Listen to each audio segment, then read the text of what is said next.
Hello, and welcome to another episode of Beyond the Device, where we explore the life defining moments that shape careers within the medical device industry. We're particularly interested in understanding how personal experiences, challenges, or pivotal events influence professional journeys. As we progress through the conversation, we will land on the question: what is the one defining moment or experience in your life that changed everything and set you on the path that you're on today? Today's guest is Chris Hannan, currently the VP of QARA at Oxford Nanopore, one of the UK's leading biotechnology companies, known for its real-time DNA and RNA sequencing platform. I didn't know a dog was a guest today, but um, we've known Chris for a few years longer than his time at Nanopore, and I'm not sure if he knows this, but he is partly responsible for one of my own pivotal moments that set me on the path that I'm on today. But more on that later. Uh, Chris has been a supporter of Kapu since the very beginning, and anyone that has worked with him will tell you he's an amazing human being. I'm grateful to have him on our community, and I'm looking forward to finding out more about his journey and what shaped him. I'm expecting an unfiltered conversation today, Chris. So welcome to the podcast. Thank you very much. Welcome. Really nice to be here, but you've just totally put me off my game, off my pace there with what you just said. So that's going to be interesting. Yeah, not that obvious, not you.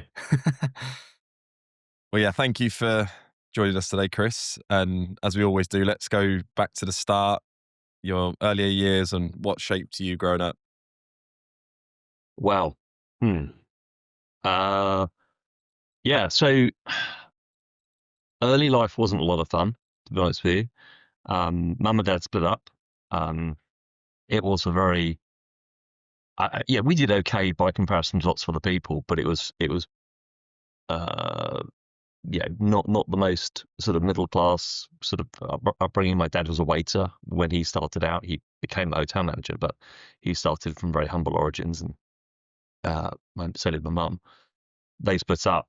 There wasn't a great deal of focus on education at home, so I went to I always joke, one of the worst schools in the country, I think. Even though it was in Guildford, which I think I could rival you for that. Yeah. We all got all stories. So it was the first school that the government and the teachers' unions gave up on nationally and said, we're going to put this into private running because it's comprehensive and we just can't make it. Nobody can make it successful. So that said, the teachers were good and what have you, but overall the school was pretty grim.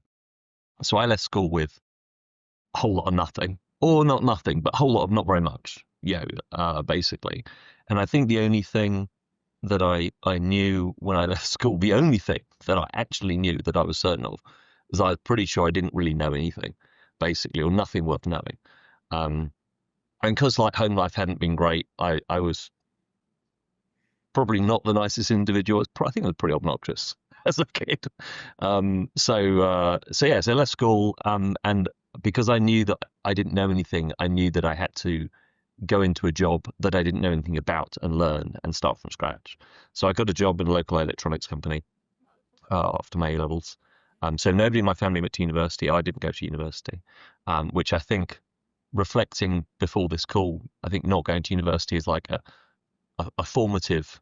It's probably as formative as going for me, because it's guided and made me fundamentally either chippy or curious. Basically, you pick through the whole of my career, because no one's ever trained me and no one's ever given me a piece of paper saying that I know anything. So therefore, I spend the whole of my career going, what's that? How does that work? Why are we doing it? Blah, blah, blah. And so that, I think, has probably been a big drive for me throughout my career. So I went to a local electronics company, and then they put me through college. So I went through ONC and HNC electronics, and that was a kind of a great thing. And I was too young and stupid to, not that young people are stupid, but I was young and stupid, but like I was too young and stupid to realize the gift that my first boss, Ray, was giving me. And I wasn't anyone. He put lots of people through sort of day release college, and then some of them went through university, all with his kind of support, financial support. And that was a real gift. And I didn't understand the gift that he was giving me back then. Unfortunately, he only recently passed away. But so he was a great sort of person I was lucky to meet him and for him to start me off on that track. And I wasn't the only one. I think lots of other people benefited from that. And then I did that I worked in that company for 5 years. So I started off in the stores, doing goods in and goods out and kitting. So very, very basic stuff. And then I went on to the production line and I was soldering and I was building PCBs. And then I was testing them. So I became a test engineer. So everything that I did, I always wanted to do the next thing along. It's like, oh, I'm doing this. What are they doing? Well, what are they doing? Why are they doing it? How are they doing it? I want to do that. So I went from one thing to another to another. And then I left there after 5 years because there was a local job. So I realized that in electronics, the only things that interested me was either defense or medical. And I didn't really fancy defense. Not that I've got a problem with other people doing it, but it wasn't for me. So, and a job came up. And I was massively lucky. And again, I didn't know how lucky I was to get this opportunity. So it was in a test laboratory. And they were actually a notified body, or were about to become a notified body. Back when the Medical Devices Directive hadn't even kind of been finished, they were just still writing it and it was coming in.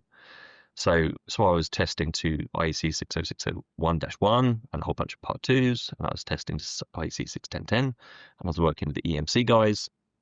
And then I didn't understand the benefit I was getting, but I was seeing different customers from different parts of the industry across Europe, but mostly the UK, but across Europe.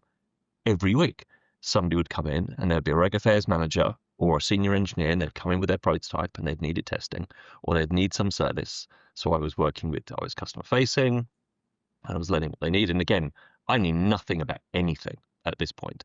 So I was working to the standards, and then I was writing quotes, and then I was getting experience at all, like hundreds of different types of products very, very quickly. So I got a great deal of insights. No, not insight, it's too big a word, but I was getting some introduction, a good broad introduction into the medical device industry, the active medical device industry, very early on.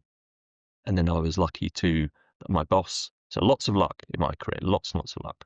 So I was lucky that my boss, who once we became a notified body for Annex 3 and Annex 4, so quite a very, very small, reduced scope notified body, but still lots of good experience there. And then he kind of disappeared and went off to work in America, leaving me basically to run the shop. And I was woefully underprepared for that. It was like ludicrous. I was super young and knew so little. But I was going to the notified body meetings in Brussels. I was going to the notified body prep meetings with the Medical Devices Agency in Hannibal House, as it was, working with people who had decades of experience, and I had like a couple of years. So that was an amazing experience. And I was just like, it was learning through immersion. So I was just there listening, trying to figure out what the hell they were talking about and what it meant and what was good and what was bad. And this was all when the Medical Devices Directive was just coming in as well. So amazing experience. And then I was lucky enough then to get, so before risk management, there was risk assessment. Before risk assessment, there was nothing. And so when risk assessment was first coming in, I got trained on that quite early.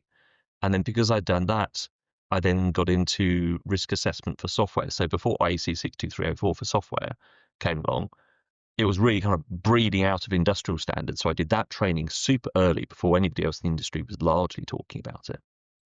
So that was a great advantage. And then again, because I was very relevant now. Yeah. And then because I was in the right place at the right time, the FDA opened up the doors to do third-party review.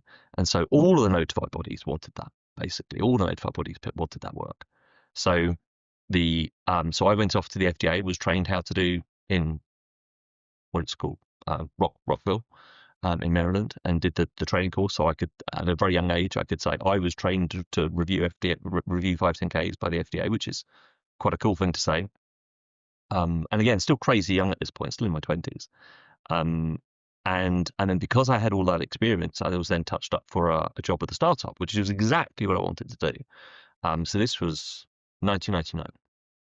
So a startup in the south of the UK in Basingstoke, doing patient monitoring. So I joined there, and I was product validation manager. Didn't even really understand what validation was at the time, to be honest with you. But I knew a lot about standards, and that's what the startup needed. They needed to get certification. They needed to get a CE mark. So I knew how to write a tech file. I knew what risk management or risk assessment looked like, and these were the new things. I knew roughly the basics of what software compliance looked like, and that was very important. So I picked up that work. But again, in that startup environment, I was super lucky because everything needed doing. I was employee number 7.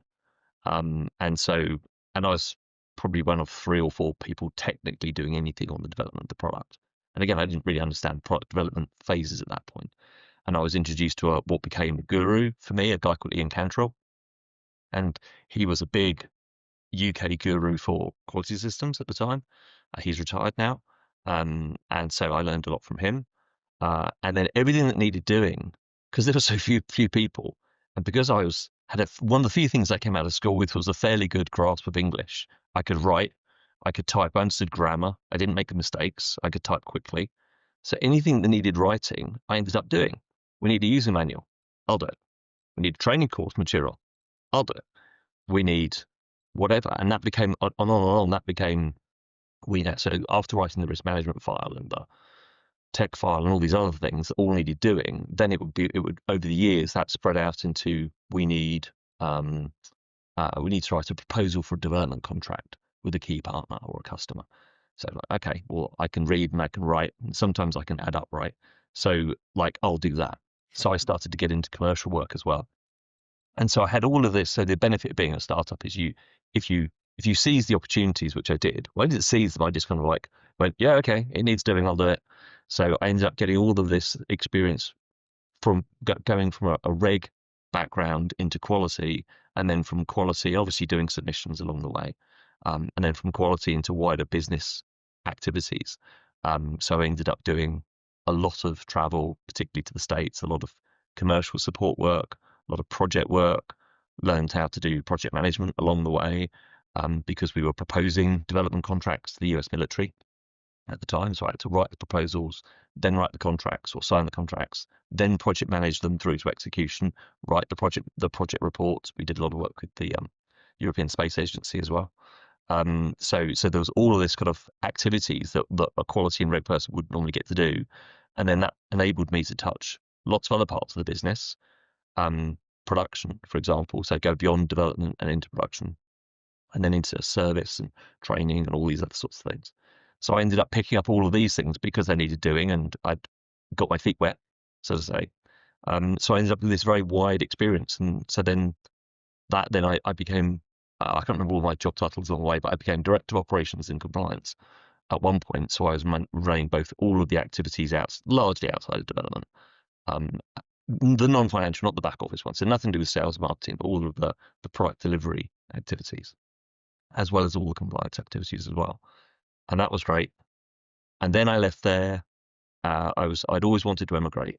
And Novartis contacted me, or a recruiter contacted me from Novartis, and I ended up getting that job. So I went to go to work for Big Pharma, doing devices there in Basel. I did that for a year, which was wonderful, wonderful experience. Learned a lot there as well, having gone from a small startup environment into this massive, and culturally different. Basel's a unique place. Yes, it's Switzerland, but it's very international, full of expats. So yeah, that's all great. Got divorced, or decided to get divorced. So I had to come back to the UK. Went back to my old job, which wasn't what I wanted to do. It felt like going backwards. So I wanted to go forwards. But there we are. That was the right thing to do, because it meant I could stay close to my kids, which was the right thing to do. And then what happened after that? Oh yeah, then I went to work for a radiotherapy company, which was wonderful. So I learned a lot in the startup. I learned a lot about quality systems, and I learned a lot about how businesses actually work, which if you just do quality and reg, you don't necessarily get to do. So I learned more about the dynamics. I learned a lot about the fundamentals of the bottom line and the importance of it, because when you work in a startup, there's literally only so much money, right? When the money's gone, you got problems. So that living with that reality for a decade or more was again pivotal learning experience. But I went from there, Novartis, came back, and then went to work for this company called Vision RT, making radiotherapy equipment, and worked for a wonderful guy there, a really, really good guy, called Norman Smith, who was not just an effective entrepreneur, but a really good human being. And he always put ethics, and always put the quality of the product and his personal ethics before everything else. So he would never make a quick buck. He'd always like, well, we're going to do the right thing, and that will pay us back in the long run. And we're never going to take a shortcut. and I learned a lot from him. Yeah, yeah, and I was doing a compliance role there, VP of Quality and Reg there, and then they said, we want to promote you to COO, and again have all of the non commercial activities and the non back office activities all reporting to you. And I did that for a couple of years, and frankly, that was quite hard. Ops is very difficult. Basically, it's a big challenge. There's just like 1,000 variables that can go wrong at any minute. And yeah, and so I left that job. Still often challenge myself why I left. I think that was probably a mistake. But then you've got to learn from your mistakes, right? So you have to reflect on them.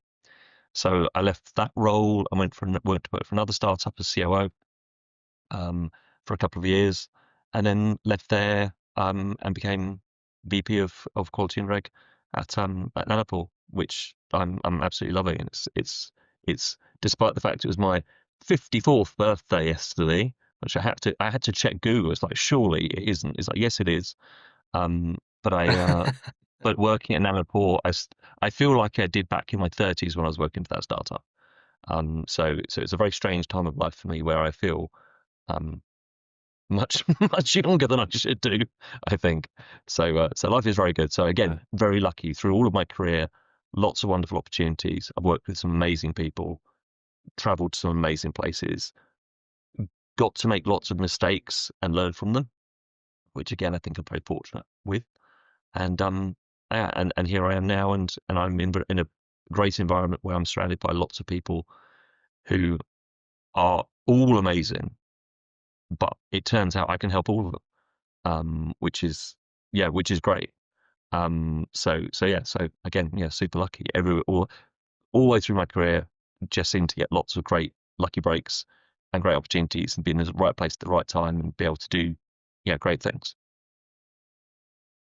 So thinking back to your school days where you said your school wasn't great, you almost left with nothing, and looking at the position that you're in now within the medical device industry, was this path ever on the cards? What were your aspirations? What were you thinking? Other than you said, I need to go and find everything out. Yeah, well, I think it's that. Yeah, I think I remember actually at school, again, horrible, arrogant little kid that I was saying to my CDT teacher, we were talking about resistor color codes, and I was sitting there saying, I will never need to know this. And then my first job was handling resistors with color codes on, and needed one. So like there was an early bit of what's the word? Sort of humility, sort of blowing back on me there.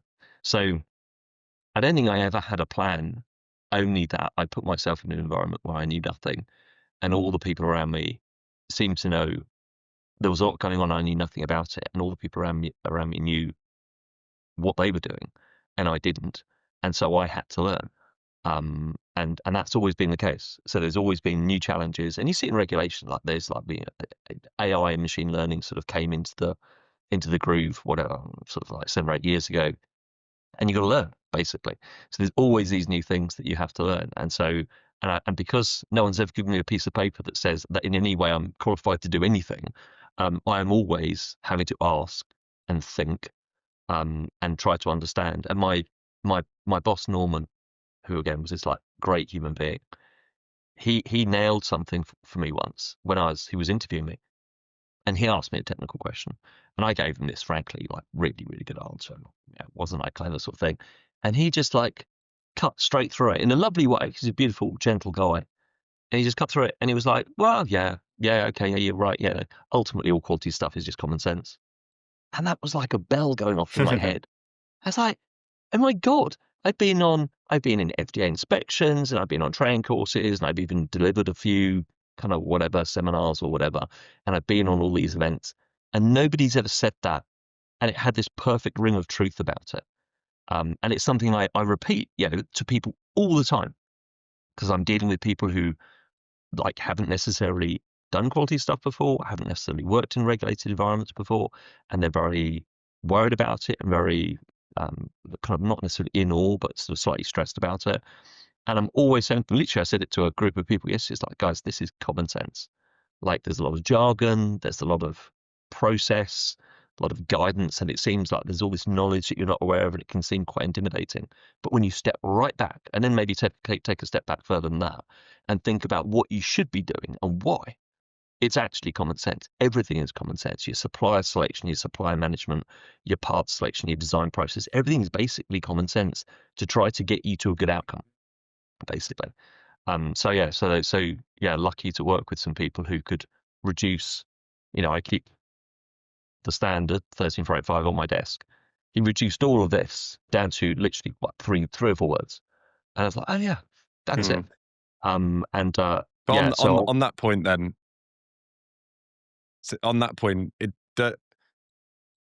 it does what the regulators say about, in audits or whatever it may be. Is it common sense? Like, if you were to apply complete common sense your end, do you get the outcome you want, or is it not as simple as that? I think that everybody in our industry loses sight of the fact that it's common sense. No, I've never heard anybody apart from Norman say that. Apart from me, I say a lot now, but that's not I didn't invent it, right? He said it. I think it's an easy mistake for everybody in quality and reg to make, where you get steeped in the standard, and there's a lot of them.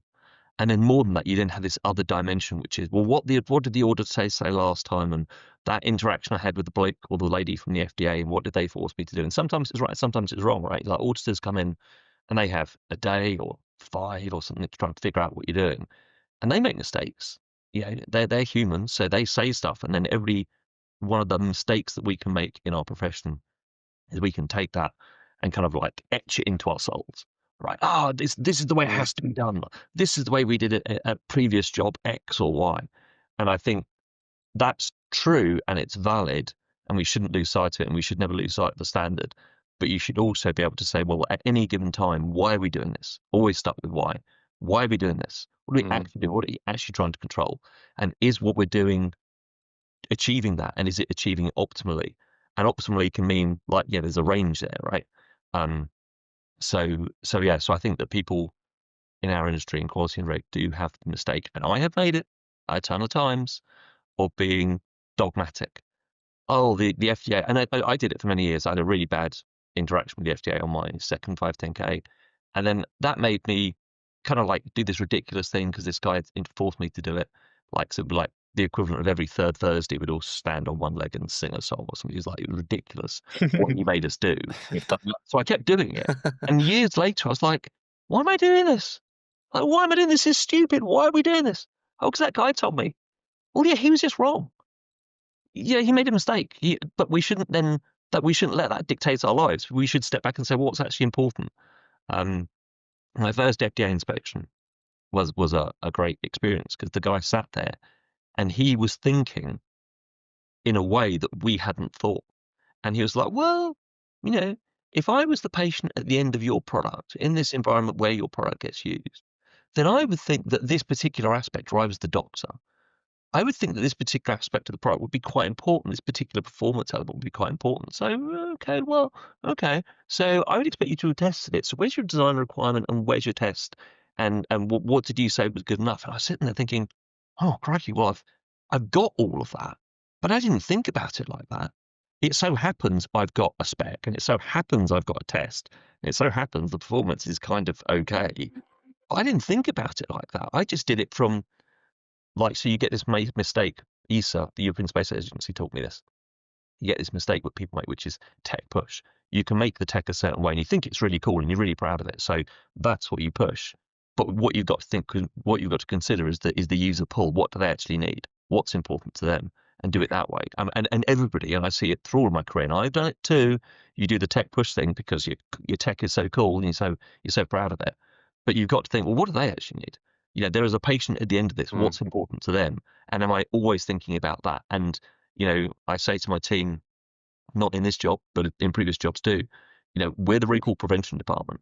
That is all that the regulation expects us to be. And that's all the regulator actually wants us to see. Are we trying to prevent recalls? And if you're trying to prevent recalls, you've got to be thinking about what that patient needs and what's important to them, and protect them from the stuff happening that is not good for them. basically, and that's it, basically. And again, we shouldn't lose sight of the standard. And sometimes we do, and sometimes we don't. But we shouldn't lose sight of the standard, and we shouldn't get bogged. But at the same time, we shouldn't get bogged down in it. But we have to have that. It's common sense, and think about the patient piece. Because if you're keeping those two things, then and you've got an eye on the detail in the middle, but kind of try and keep that top level macro view, basically, so you don't go off beam, which is very easy to do. So you've mentioned a couple of role models, Ray, Norman, the guy at the notified body job. Um, that shaped now you are admittedly 54 and now have people reporting into you. It's kind of a law of attraction thing. You've mentioned luck a few times. You've mentioned these people that have come into your life from a work perspective that have helped you.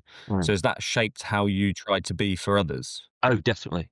Yeah, 100%. And you know, I've had good mentors and bad mentors, and good mentors who are also good at some things and less good, quite suboptimal with others. You know, so like my dad wasn't a great father, but that's taught me to focus on how to try to be a good dad, basically. So I think you can learn lessons from people who are, again, yeah, human beings, so no judgment, but like, yeah, they can suck at some things pretty badly. But then you've got to observe that and say, well, I've got to be conscious that I could do that too, or I have done that. Both of those statements are true. And so you then got to think, well, okay, how do I learn from those people not to be that guy, basically, not to be that person. But yeah, no, I've been lucky. I mean, Norman, really, really good guy. Yeah, wonderful human being. And I frequently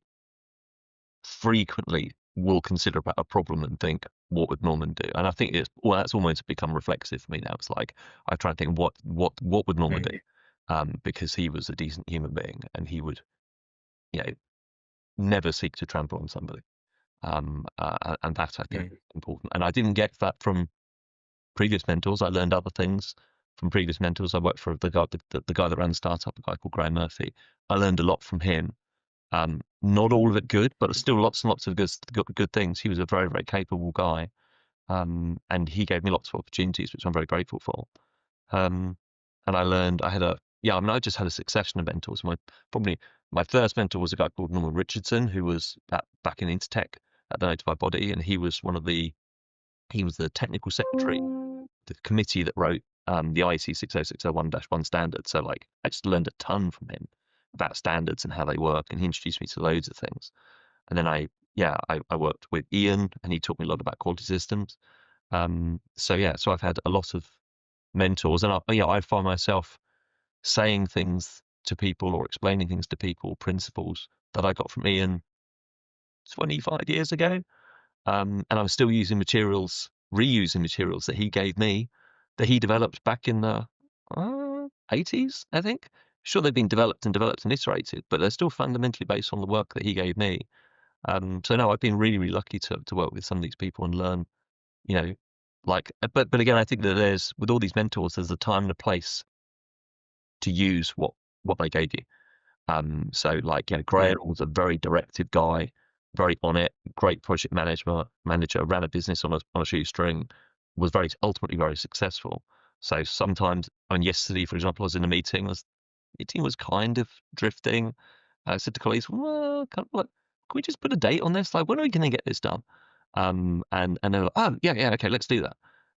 So there's a time and a place to try and model the behaviors that you've seen from people and try to deliver, a little bit of Norman, a little bit of Ray, a little bit of Graham, a little bit of Ian, a lot of Norman, basically, and try and find those times, basically. And there's a time and a place. And there's a time and a place. Norman was a beautiful guy. He could have been more directive and more pushy.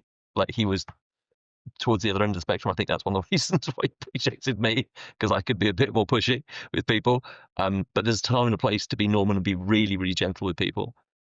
And there's a time and a place to try and be a little bit more assertive and a little bit more, try to give them a little bit more, what's what I'm looking for, kind of shape, function, structure, basically, to help guide them, basically. Yeah. So we've heard the journey from school to today, and the decisions, the reasons for each move going back, but that made sense. But if we were to think about a defining moment in your journey that shaped who you are and the journey that you're on, can you place where that is? Yeah, I think so I've been nervous about that question because like I can't think of one. There've been a lot. Um, uh, I mean, from a personal perspective, moving to Switzerland was my dream. Emigrating and having a Yeah. big rich company paying for it was pretty good.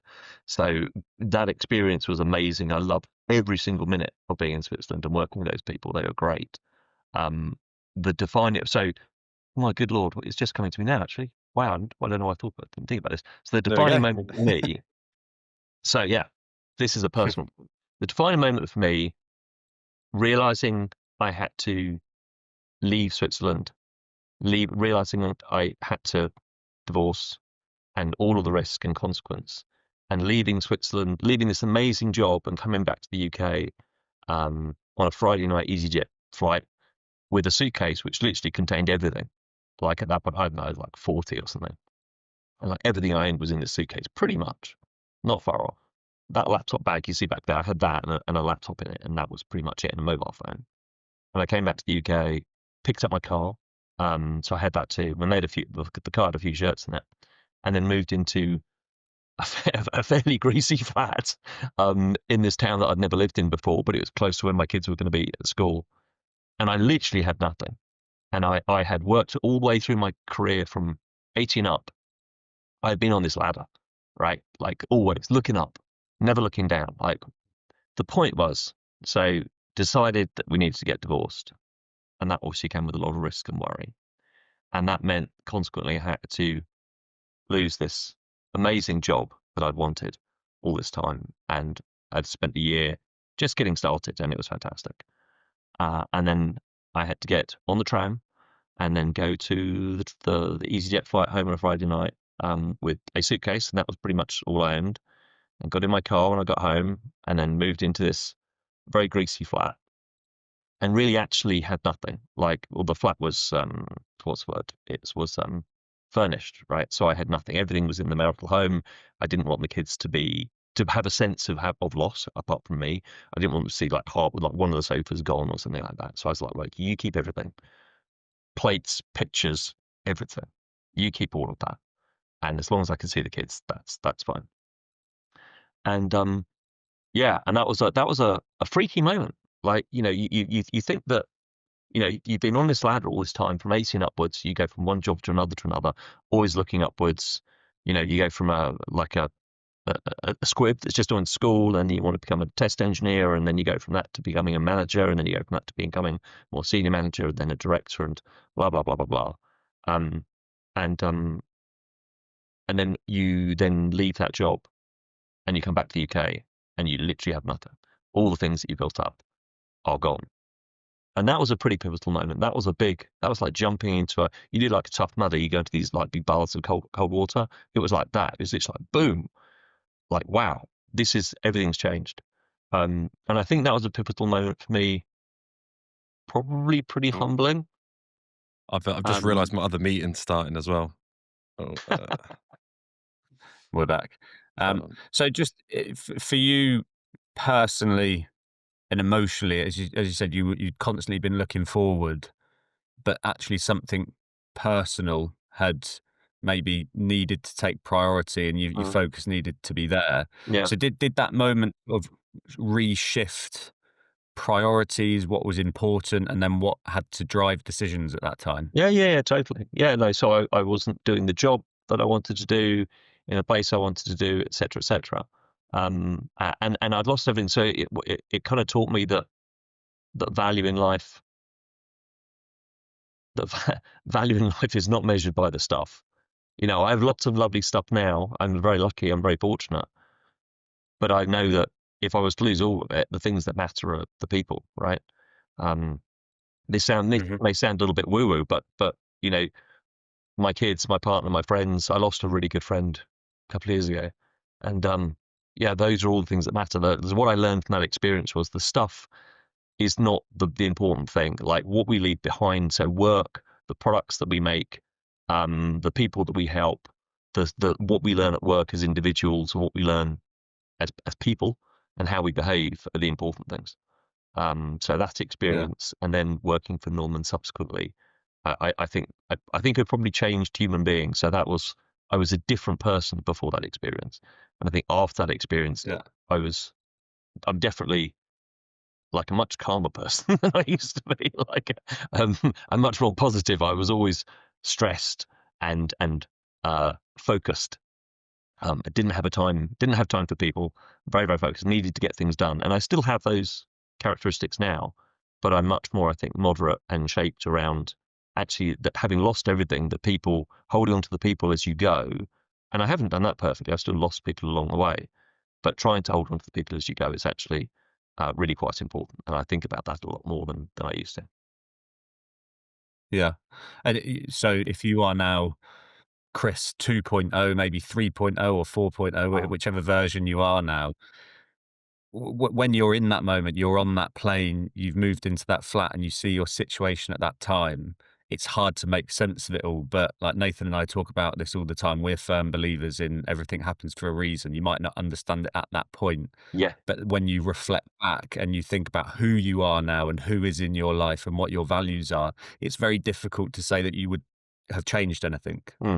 Yeah, no, 100%. I said this to a colleague just the other day. Like, I got married too young, and yeah, it wasn't right for both of us, and it didn't work out eventually. But I got the kids from it, so it was the right thing.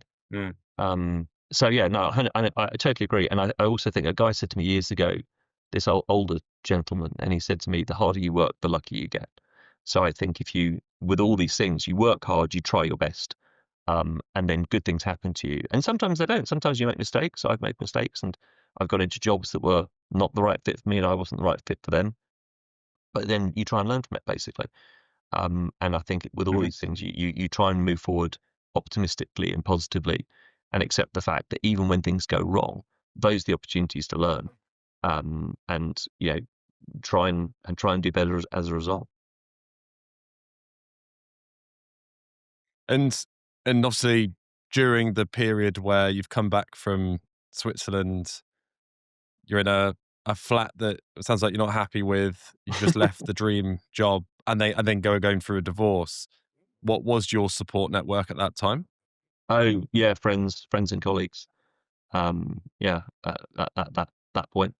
But I think also again, like work's always been a big thing for me in my life. So I spend a lot of time doing it. I care about it. I care about the products that I make. And so that's always been a big focus, basically. Lucky to have a fairly immersive career, basically. I mean, thank God. I mean, you guys work in the medical devices industry. I think it's a great industry to work in. We could all be working in insurance, something like that, right? So we're lucky to do what we do. And it's like, I think we're lucky to do something that we care about. And I'm kind of assuming lots of people do jobs and they're just jobs. And for me, working in medical devices industry, I could never see myself. I'm in the back end of my career now, but I could never see myself doing anything else. Not that I think that would happen now, but like, it's always good. The challenges are amazing. The technical challenges, the things that you can learn. There's just always new things to learn and new challenges to overcome. So work has always been a big part of my life, and it's been therefore. Yeah, that was one of the things that kind of I think probably helped get me through that period. Was knowing that I had to get up and get on and be that person. Yeah. And obviously work's helped the personal situation, but at times your work situation will be stressful, anxiety, whatever it may be. Is that something that you've ever had? And how do you deal with your mental health, keep yourself in check, and sort of being the person that you are today? What do you do? Well, I think again, like Chris 2.0 or 3.0, whatever I am now. Before, I don't think I dealt with those things particularly well. I think in my 20s and 30s, I was either stressed or angry all the time. Basically, I might have hidden it, but like that was what was boiling away underneath, and that wasn't very healthy. So I think that pivotal experience of getting divorced and coming back and effectively starting again was a point for me to start to change behavior. It wasn't overnight. I think, again, working with some really reasonable, good people in some of the work jobs that I've done have again helped me. I've spotted, oh, that's a better way to behave. That's a better way to think. There's a better way to approach these problems. So I've been lucky in that regard. And again, I think because I always approach everything, I'm always trying to figure out what's going on, because I don't think that I walk into any room knowing. So I'm always like sitting there thinking, what's going on? How is this working? What should I be doing? What's the right thing? So I probably absorb things from people reasonably well, I think. But the other big thing is exercise. So back in 2020, with lockdown, there wasn't a lot to do. So I started to exercise, and I find, and I recommend this to everybody, daily exercise, if you can get it, is just preferably for me in the morning. Like, you are Yeah. so much more relaxed for the whole day. You feel Mhm. so much better in everything. You feel so much better about yourself, just physically. Like, all the cells in your being are better off, seem to be, you're in a better state, basically, in a better mental state to approach the world than other people if you've done some exercise. So that for me is, and you could probably call it, maybe that's a coping mechanism. I don't know, but like, it's Yeah, definitely yeah. therapeutic. It's It's just a just release, isn't it? it's moving, just Yeah, Yeah. simply moving. Yeah. yeah, and yeah, it is transformative for my mood, basically. I'm so much more relaxed. If I've done some, basically, if I've lifted some weights, I'm more relaxed, which, I don't know, maybe it seems slightly counterintuitive, but yeah, it's again, yeah, I recommend it to everybody. And yeah, everyone's different, so it's not for everybody. But for me, it's been the last 5 years of my life, I've felt really, really good. But just think about it simply with kids. When they're moving around and doing stuff, well, I find my son's just a better person when he's had his burst of energy. If you were to keep them confined, it doesn't end well by the end of the day. Yeah, yeah, yeah. As I say, it's not for everybody. Some people want to do music. Some people want to read. Some people want to do art and things like that. So people probably find ways to get the energy out of them that they need to, and some of those ways can be quite passive. But yeah, for me, well, I'm no good at music. I'm no good at art. So, like, exercise works for me. And well, what advice would you give to someone that's facing their own turning point? It could be similar to your situation where you felt, well, you had nothing, or something else which is causing them a lot of anxiety. What would you say? Don't worry. Basically, fear is the worst thing, right? Yeah, was it Yoda? Like, fear leads to anger leads to hate leads to suffering, right? So, like, don't fear. Accept the fact that it'll be okay. Like, kind of what you said a moment ago, Duncan. Like, accept the fact, like, keep pedaling, do the right thing, keep working, don't stop. You'll be okay. Basically, when you reach those junctions in life, we all have them. Death, splitting up, losing jobs, whatever, money worries, all these things happen to everybody. That's part of life. It's supposed to happen. Accept it. Don't be fearful. Know that if you do the right thing and you work hard, it'll be okay. You might lose something, but what you'll gain through experience on the other side will make up for it. But the moment you fear, everything goes wrong, basically. So let go of the fear and try and have some faith in yourself. Try and have some faith in life and other people, and accept the fact that if you do the right thing, probably things will go well. And again, that was what I learned from Norman. Like, Norman was like, we're not going to do the wrong thing. We're going to focus on the quality of the product. We're going to treat people decently. And if that means that this year's sales aren't as good as next year's, that's fine. But next year's sales are going to be great, because we're doing the right thing. So yeah. So, but yeah, the moment you fear, you start doing silly things and being erratic and not thinking right. So yeah, it's the moment you're fearing, just to take a deep breath, go for a walk, play a song, and learn an instrument, whatever it is. But get that out of your system, because it's the worst thing. Mm. Yeah. It's almost just, it's that circle of influence. What can you control? You can control your mood. You can control how you react to things, Mm. and detaching yourself from the outcomes of things that you can't control. Because the fear and anxiety you build up about situations is usually in your head, Yeah. and most of those situations don't happen. Mm. Yeah, a lot of people live in their heads. Um, So I'll use this moment to tell you about my turning point Go on. that you had an influence. And you mentioned it briefly in your career journey, and it was around 2020. And we'd probably been speaking for a few months, and at that point you were Chris, the candidate. And there was a couple of opportunities, a couple of interviews, and one got to the point, didn't it, that you were very interested in joining a startup. And it was around that time Vision RT then came back and wanted you to be COO, which, as we discussed at the time, was very left field, wasn't expected, but Yeah, was yeah, that's right. absolutely the right thing to do. And it was when I was just sat on my sofa having my coffee this morning, I was thinking about that, because I was sat right there. Monday morning, when a candidate calls you, you think, no, this isn't going to be good. But you deciding to stay at Vision RT was around the time where post-COVID, it impacted everyone's business, and I was working in my previous company, and a lot of my active contractor placements had finished. I'd been working on a few things, including this one that I thought had gotten over the line. And it was in parallel to Nathan and I starting to talk about leaving and starting our own business. And all of these decisions where you think, I don't think this job's going the right way for me at the moment. Decisions have gone the wrong way. And I then became more open to that conversation, which then fueled what has eventually become Capu. Right, yeah. And it's just those little moments and how certain decisions could go different ways and how you feel about a situation that you're in. But I decided to take action and be optimistic and positive about what the next step could be, because I was in control of that.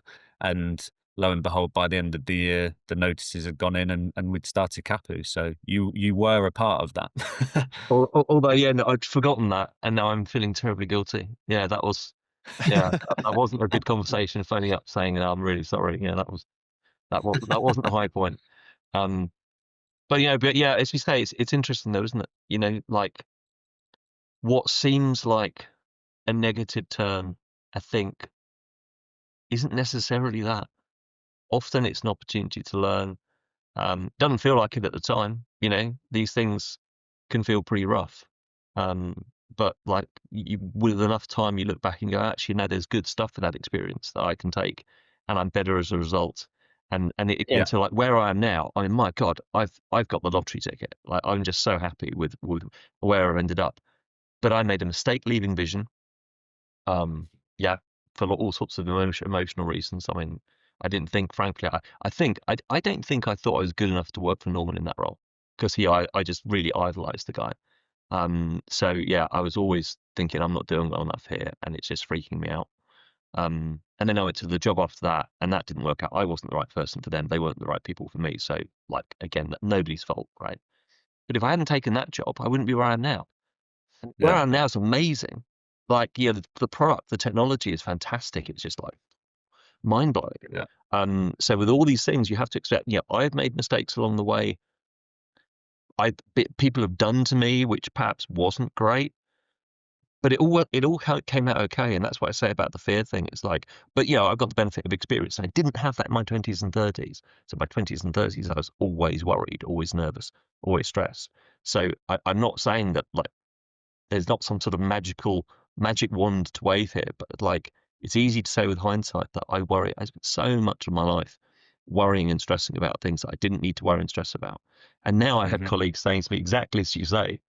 A colleague said to me like 9 months ago, "Oh, I don't know how you do your job. Like there's so much to worry about." It's like, yeah, but I worry about the things that I can control. And then I think about the things that I need to control in a year's time.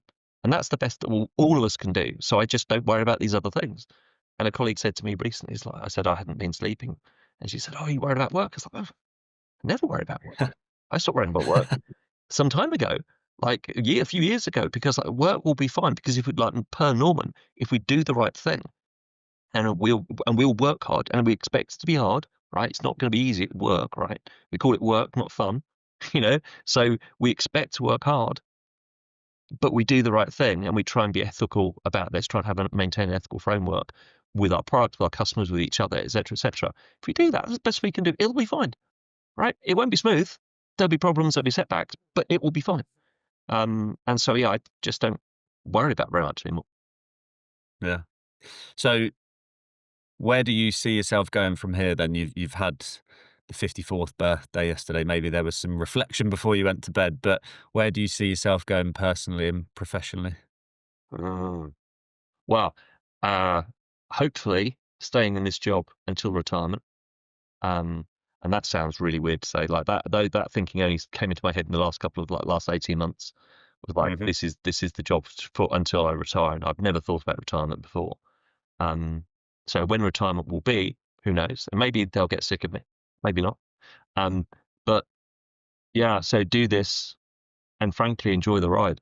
I have over 1,000 colleagues I can help, and they seem to appreciate what I tell them and what I help with them, and they I seem to be yeah, adding some value to things, to people. And there's lots of young people, which is great.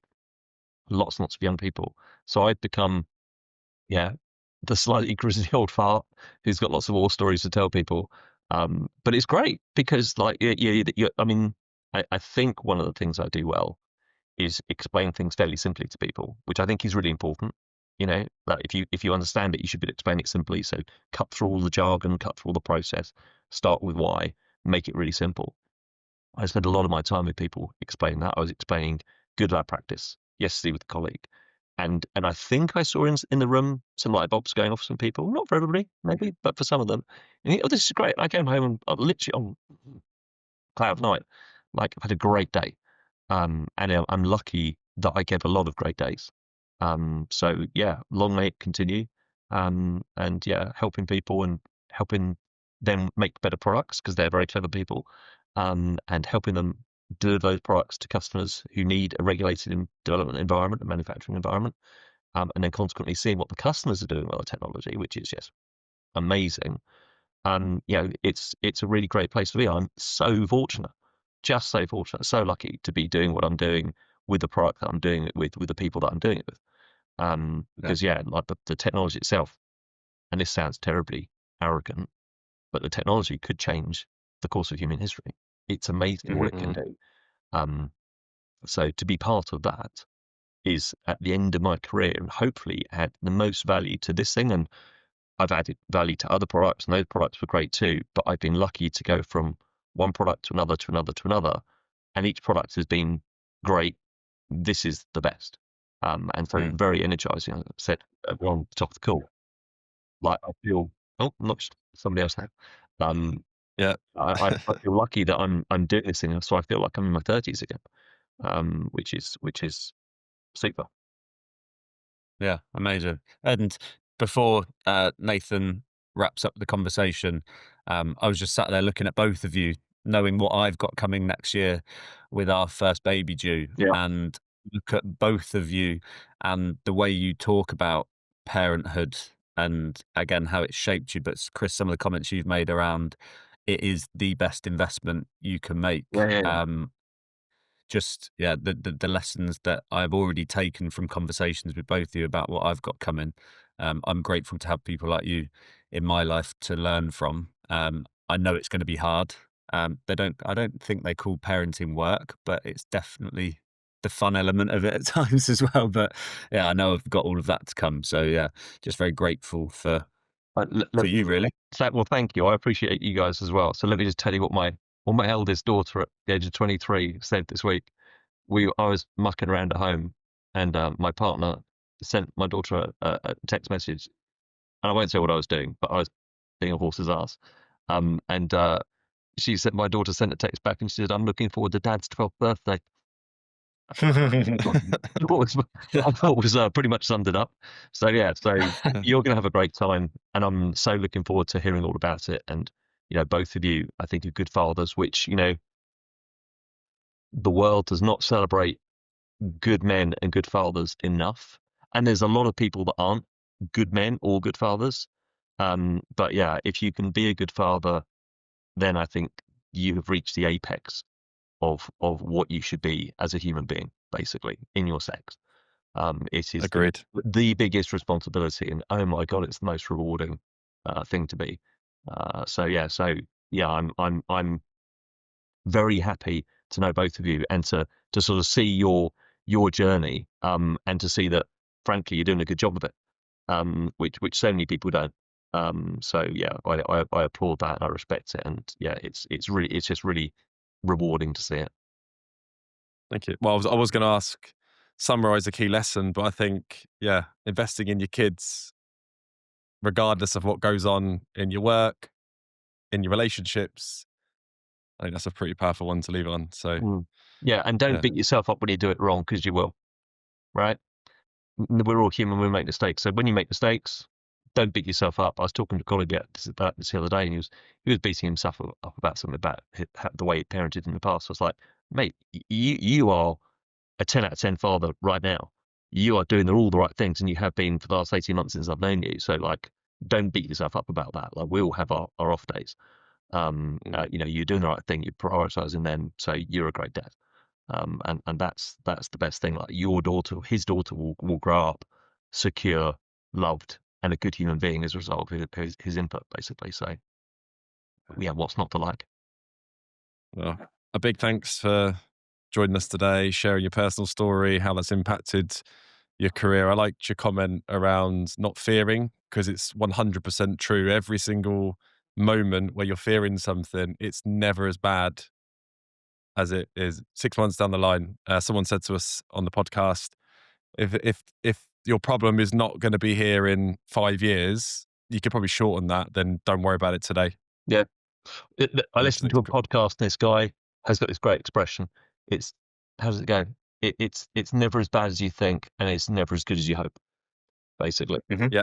And if you remember that, right, like, remember, it's never as bad as you think it's going to be. It just never is. So like, just keep pedaling. Nice. Well, yeah, thanks again to our listeners for tuning in. You'll be able to watch this on YouTube, Spotify. Make sure to like and share. And if watching this, it's made you reflect on your own turning point and would like to be a guest, reach out to either Duncan or I, and we look forward to seeing you in the next episode. Thanks, guys. Thank you. Thank Cheers, you. Chris.